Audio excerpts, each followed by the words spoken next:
मित्रांनो, आपण आताच जात आहोत दिरबा देवीच्या मंदिरामध्ये. पहिल्या व्हिडिओमध्ये आपण या मार्गाने जत्रेला गेलो होतो. त्रिपोळी पौर्णिमेच्या वेळी दिरबा देवीची जी जत्रा असते दिरबा देवी मंदिराच्या बाहेर मोठी, या समोरच्या मार्गाने आपण गेलो होतो. आता आपण या मार्गाने जाणार आहोत वरच्या.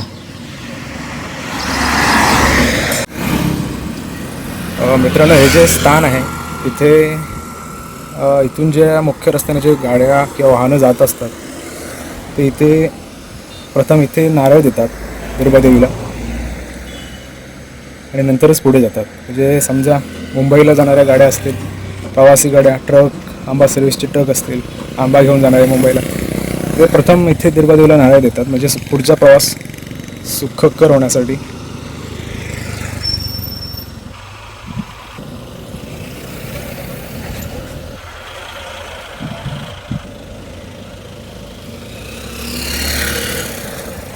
आणि या रस्त्याने आपण मंदिराकडे जाणार आहोत.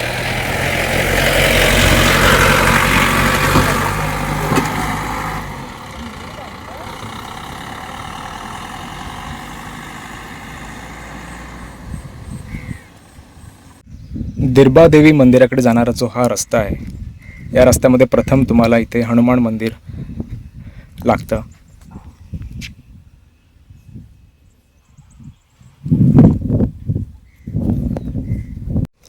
आपण हनुमान मंदिरमध्ये आलो आहोत.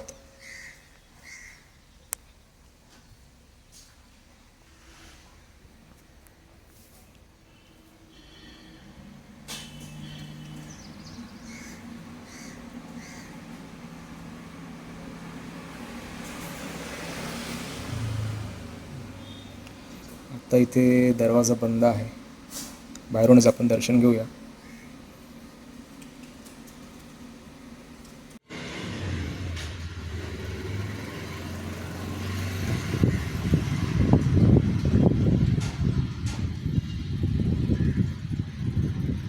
आपण दिरबा देवी मंदिराकडे जाण्यासाठी आता निघूया.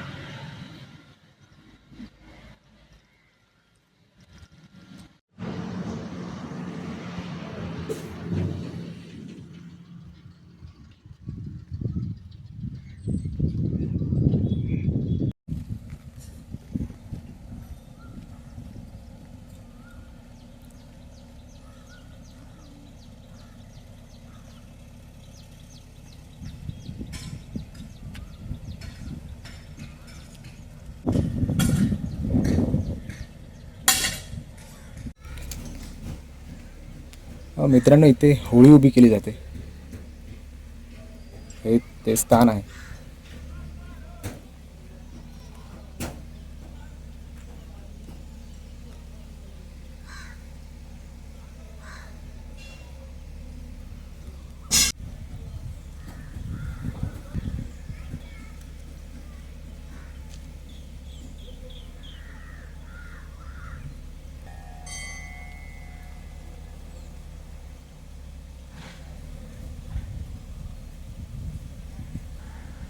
आता आपण मंदिरामध्ये जाऊया.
हे 3 गावांचं देवस्थान आहे. म्हणजे जामसंडे, देवगड आणि कट्टा यांची ग्रामदेवता हे दिरबारामेश्वर आहे.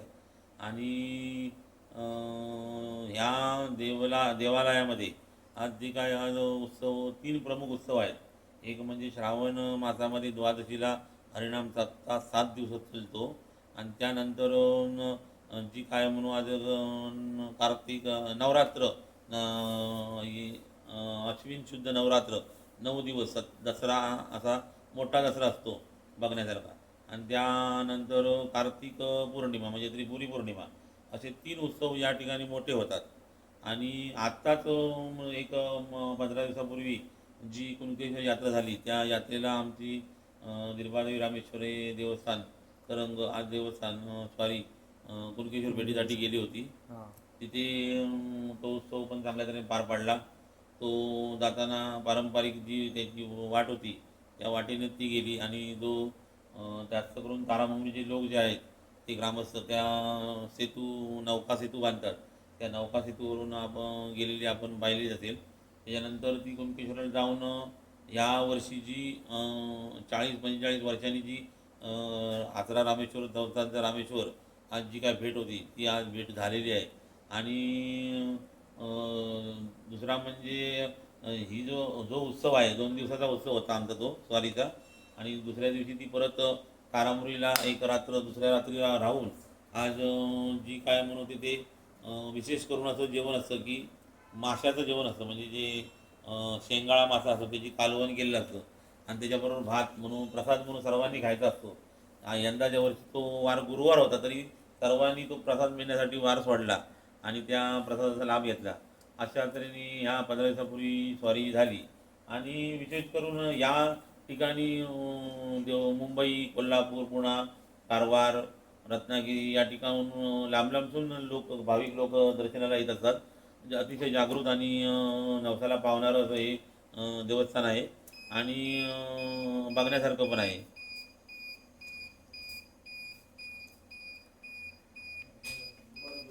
देवालयाचा इतिहास म्हणजे लिखित असा काही नाहीच आहे, पण जो पूर्वजांपासून ऐकवत आहे तो म्हणजे असा आहे की या ठिकाणी दिरबादेवी पहिल्यापासूनच होती.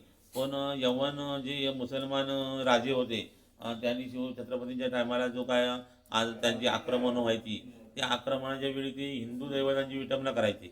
म्हणून आपल्या दैवताची विटंबना होता नाही म्हणून त्यावेळेचे तत्कालीन जे मानकरी होते गावी समाजाचे त्यांनी आपली ही देवी तारामुरीच्या खाडीमध्ये ठेवून दिली की परत आपल्याला ती गावावी अशा तऱ्हेत.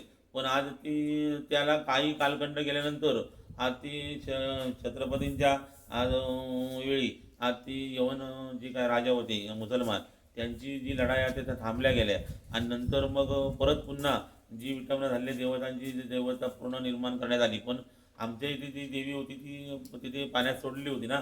मग त्यावेळेचे जे काय मानकरी होते त्यांनी ती बघायला गेले पण तिथे ती मिळाली नाही. मग काय झालं मग हे जे स्थान होतं ते रिकामं झालं आणि रिकामं असल्यामुळे मग त्यांना त्रास व्हायला लागला असं काही गोष्टीवरनं आम्हाला सांगायचं होतं. आणि त्यामुळं मग त्या तिथल्या असणाऱ्या जे गावी समाजाचे जे मानकरी होते त्यांनी इथनं आपली जागा सोडून दुसऱ्या मानकऱ्यांना स्वाधीन केलं देवालय. आणि ते म्हणजे आता जी चालू मानकरी आहेत ती गाडी कोळगाडी मामगाडी त्यानंतर कदम धोपटे पकावले लाड भडसाळे अशा तऱ्हेची मानकरी आज इथे आता आहेत. आणि त्यावेळी त्या मानकरी ताब्यात गेल्यानंतर त्यावेळचे जे घाडी मानकरी होते त्यांची जी मूळ भूमिका आहे ती भावई असल्यामुळे ती भावई नावाची जी देवी पाषाण त्यांनी इथे बसवलं आणि तो भावई रामेश्वराचं देवस्थान ते चालवायला त्यांनी घेतलं. आणि त्यानंतर तो ते देवस्थान चालत होतं आणि काही कालखंडानंतर काही वर्ष गेल्यानंतर परत पुन्हा ती देवी खवळे नावाच्या जे ढवळे नावाच्या ज्या आज इस्माना म्हणजे त्यावेळेचे जे काय मानकरी होते त्यांना ती जाळ्यामध्ये मिळाली. आणि त्यांना ती काही कालखंड गेल्यामुळे काही माहिती नसल्यामुळे त्यांनी जो आता तारामुरीच्या इथे चौथार आहे त्या चौथाराच्या ठिकाणी ठेवली. आणि त्या ठिकाणी ठेवल्यानंतर त्या रात्रीच त्याला दृष्टांत झाला की माझी जागा आहे ही जामचंड्याच्या माळ्यावर आहे तिथे तुम्ही चौकशी करा आणि मला तिथे नेऊन बसवा. मग त्यावेळी त्या मानकऱ्यांबरोबर त्यांचा संवाद होऊन जी काही दैवत असतील त्यांना विचारून ते खरं खोटं करण्यात आलं आणि ते खरं झाल्यामुळे परत पुन्हा दिरबादेवी जिथे होती त्याचे ती बसवण्यात आली. मग तिथे बसवलेली भावई ती भावई मग ही देवीच्या दिरबादेवीच्या देवी बाजूलाच इथे एक लहानशी देवळी आहे त्या देवळीच्या ठिकाणी बसवलेली आहे. ॲक्च्युली भावई ही दक्षिणाभिमुखच आहे पण आता ती लोक काय सांगतात की तिच्या जागेवर हिला आणून बसवली म्हणून तिनं हिच्याकडे पाठ केली आहे असं लोक म्हणतात. पण ती भावई ही देऊळ आहे. भावई हे जे पाषाण आहे ना, हे भावई वरेरीमध्ये पण आहे, त्याच्यानंतर दाभोळ्यामध्ये पण आहे. मग आम्ही जे गाडी आहोत ते दाभोळवरूनच आलेलो आहोत. मग आमचं मूळ आहे ते वरेरी आहे. मग ते जी काही पाषाण आहे भावईचं, हे दक्षिणाभिमुखच आहे आणि ती गजांत लक्ष्मी आहे आणि ती तिथे बसवण्यात आली. मग अशा तऱ्हेने परत परत निर्मादेवी रामेश्वर देवस्थान चालू झालं आणि अशा तऱ्हेने तो साधारण आमचा पूर्वजांकडनं ऐकवात आलेला इतिहास आहे. लिखित काही नाही. पण आताच्या ह्याच्यामध्ये माझा जो मित्र आहे एक कार्लेकर म्हणून, त्याने तो इतिहास संशोधक थोडंसं काहीतरी काम करतो. मग त्याने त्याला पुरातत्व खात्याकडे 2-3 एक डॉक्युमेंट्स मिळाल्या की मोडीमध्ये की आंग्रे सरकारचं राजवट असलेल्याची दाखले. मग आंग्रे सरकारच्या टायमाला ते इथे दस्तावेज मिळाले त्याला की इथली जी आंग्रे सरकार जेव्हा स्वारीला जायचे तेव्हा हिला एक तोफ डागायची मानाची आणि नंतर जायची. ती तोफ आता रामेश्वर देवळाच्या तिथे उभी करून ठेवलेली आहे. उभी करून कशाला ठेवतात, तर जेव्हा इतिहासामधली सगळ्या लढाई संपतात तेव्हा तोफेचं तोंड वरती करून ठेवतात, असं एक असतं. आणि एक आपली ती शाबूत राहावी म्हणून पण अशी ठेवली असेल. ती तेव्हा कशी ठेवली ती काय आम्हाला माहीत नाही. पण ते इतिहास जरी आम्हाला माहिती नसला तरी थोडेसे डॉक्युमेंट माहिती होईल, पण पुरावा तिथे आहे. मग त्यामुळे हे जे देवस्थान आहे हे जवळजवळ म्हणजे आता कवळे जो महागणपती आहे तिथे इथं माहेर आहे. मग त्या कवळे महागणपतीचा लिम्का बुकमध्ये 3.5 वर्षाचं हे आहे, रेकॉर्ड आहे. मग त्याच्यापूर्वीची ही देवी आहे असं तो साधारण इतिहास आहे.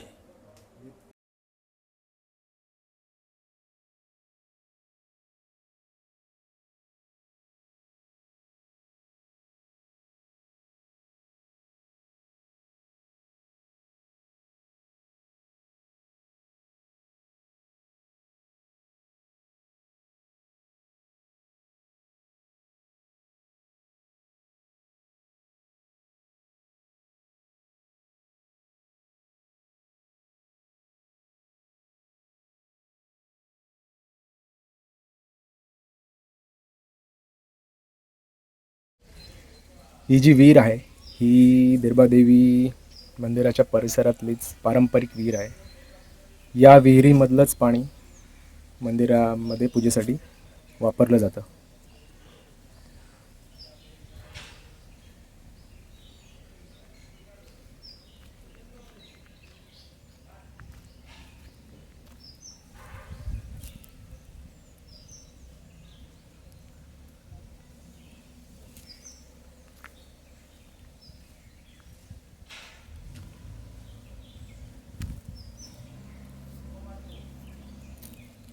विहिरीमध्ये उतरण्यासाठी प्रॉपर पाषाणामध्ये पायऱ्या केलेल्या आहेत.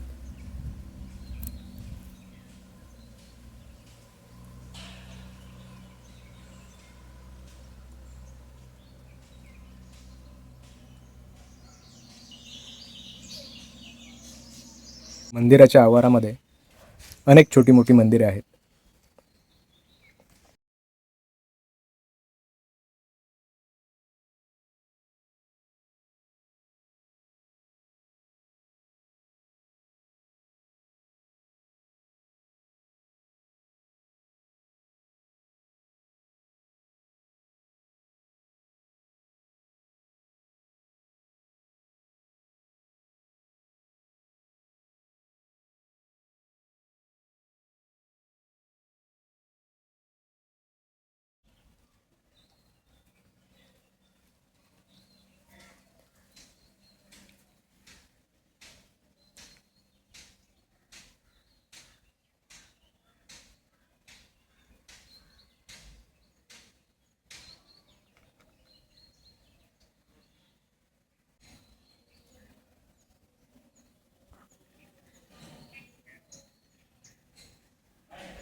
काकांनी जशी आता आपल्याला माहिती दिली होती की इंग्रज सरकार जेव्हा स्वारीवर निघायचे तेव्हा एक तोफ डागली जायची. तीच तोफ मित्रांनो इथे ठेवलेली आहे आणि तीच तोफ अगदी सुस्थितीमध्ये आहे. तुम्ही बघू शकता, हीच आहे ती तोफ. आपण आता रामेश्वर मंदिरामध्ये जाऊया.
इकडे देवीची पालखी आहे,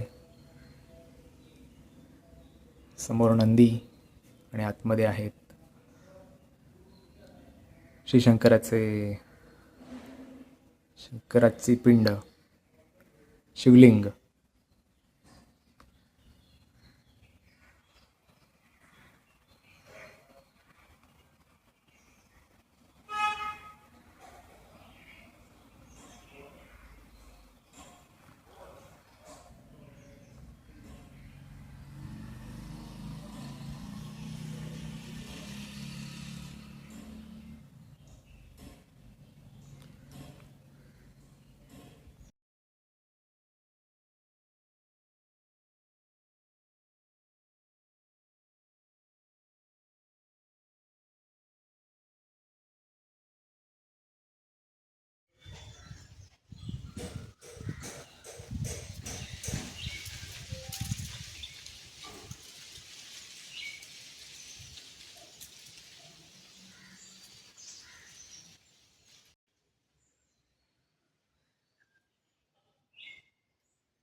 दर्भादेवी जत्रेच्या वेळी इथे खूप गर्दी असते. ते पूर्ण दुकानं असतात पूर्ण इथे. त्या मंदिराच्या बाहेर देखील त्या कमानीच्या ही बाहेर पुढे रस्त्यापर्यंत दुकानं असतात.